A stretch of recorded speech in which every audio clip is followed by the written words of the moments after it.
Il était, une fois, dans un petit village entouré de montagnes. Un jeune homme de 24 ans, nommé Francis. Francis était très agité. Son esprit était constamment rempli de pensées. Toute la journée, des idées entraient et sortaient. Elles le rendaient anxieux, fatigué. Il se sentait souvent triste à cause de son passé et inquiet pour son avenir. À cause de toutes ces pensées, son esprit ressemblait à une tempête. Il n'arrivait pas à se sentir calme. Il dormait mal. Il avait même oublié comment sourire. Un jour, Francis entendit parler d'un village lointain, niché dans les collines. On disait qu'un vieil homme sage y vivait. Cet homme avait été un célèbre psychologue en ville. Il avait aidé de nombreuses personnes à trouver la paix intérieure. Aujourd'hui âgé, il avait quitté la vie agitée de la ville. Il s'était installé dans un village paisible, proche de la nature. Parfois, il offrait ses conseils aux visiteurs. Francis, curieux et plein d'espoir, se dit « Peut-être que ce sage pourra m'aider à trouver la paix ». Après plusieurs jours de voyage long et épuisant, Francis arriva enfin au village dans les collines. Il aperçut une petite maison recouverte de verdure. Sur le perron, le vieil homme était assis, les yeux fermés, l'air profondément paisible. Francis s'approcha doucement et dit « Grand-père, mon esprit est très agité. Je n'arrive pas à arrêter de penser. Je veux trouver la paix intérieure. Pouvez-vous m'aider ?» Le vieil homme ouvrit lentement les yeux. Il sourit calmement. « Tu cherches la paix? Alors viens avec moi. Je vais te confier une petite tâche. » Il emmena Francis dans son jardin. Là, il remplit un verre d'eau jusqu'au bord, si plein qu'un simple mouvement pouvait le faire déborder. « Prends ce verre, dit-il. Marche jusqu'au bout du village, puis reviens.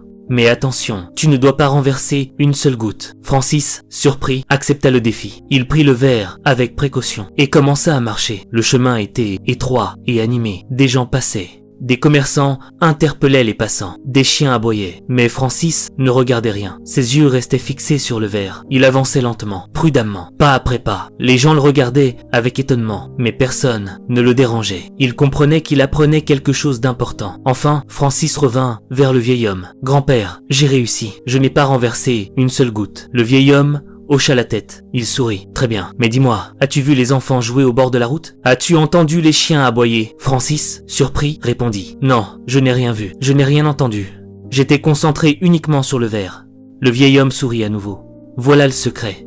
Il était en toi depuis toujours. Tu ne le savais pas. Quand ton esprit reste dans le moment présent, il n'y a plus de place pour la peur, ni pour la confusion, ni pour les pensées inutiles. Tu ne pensais qu'à l'eau dans le verre. Et ton esprit était totalement calme. Tu n'étais pas triste à cause du passé. Tu n'avais pas peur de l'avenir. » Peu à peu, Francis comprit. C'était cela, la paix qu'il cherchait. La paix ne se trouve pas à l'extérieur. Elle est déjà en nous. Quand nous vivons pleinement le moment présent. Francis baissa la tête et dit doucement « Grand-père, maintenant je comprends. Si je veux calmer mon esprit, je dois le garder dans l'instant. C'est là que naît la vraie paix. » Le vieil homme sourit une dernière fois. Le soleil se couchait. La lumière dorée caressait le sol. Les oiseaux retournaient à leur nid. Francis reprit le chemin de sa maison. Mais il n'était plus le même jeune homme agité. Il avait changé. Il était en paix, car il savait désormais comment apaiser son esprit. Les années passèrent. Francis n'était plus ce jeune homme tourmenté. Depuis sa rencontre avec le vieil homme, il avait appris à vivre dans le moment présent. Chaque jour, il méditait, il observait sa respiration et se souvenait du verre d'eau, fragile, précieux, exigeant attention. Ce calme intérieur devint sa force. De retour dans son village natal, il recommença à travailler. D'abord, modestement. Dans une petite bibliothèque abandonnée, il la nettoya, la réorganisa. Il y installa un coin de lecture, ouvert à tous. Les enfants venaient l'écouter, raconter des histoires. Il ne parlait jamais de réussite. Il parlait de présence, de patience, de silence. Peu à peu, les gens remarquèrent son changement. Il n'était pas le plus rapide, ni le plus bruyant, mais il avançait.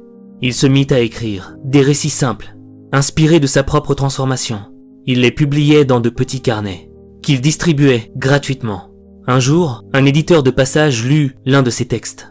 Il lui proposa de le publier. Francis hésita. Il ne cherchait pas la gloire. Mais il accepta à une condition, que le livre soit accessible à tous. Le livre s'intitulait « Le verre d'eau ». Il devint un succès inattendu, non pas parce qu'il promettait des miracles, mais parce qu'il parlait vrai. Des écoles, des hôpitaux, des prisons, tous demandèrent à Francis de venir parler. Et partout, il répétait la même chose. La paix n'est pas un but, c'est le sol sur lequel on marche. Avec les revenus du livre, il construisit un centre de silence dans son village. Un lieu sans téléphone, sans bruit. Un lieu où chacun pouvait venir s'asseoir, respirer et se retrouver. Pas de cours, pas de dogme, juste des bancs, des arbres et le murmure du vent. Un jour, alors qu'il marchait dans le jardin du centre, un jeune homme l'arrêta. « Monsieur Francis, j'ai lu votre livre. Je suis venu ici parce que je ne sais plus quoi faire de ma vie. Francis sourit doucement. Alors, tu es exactement là où il faut être. Assieds-toi, respire, le reste viendra. Ce jour-là, Francis comprit qu'il avait réalisé son rêve.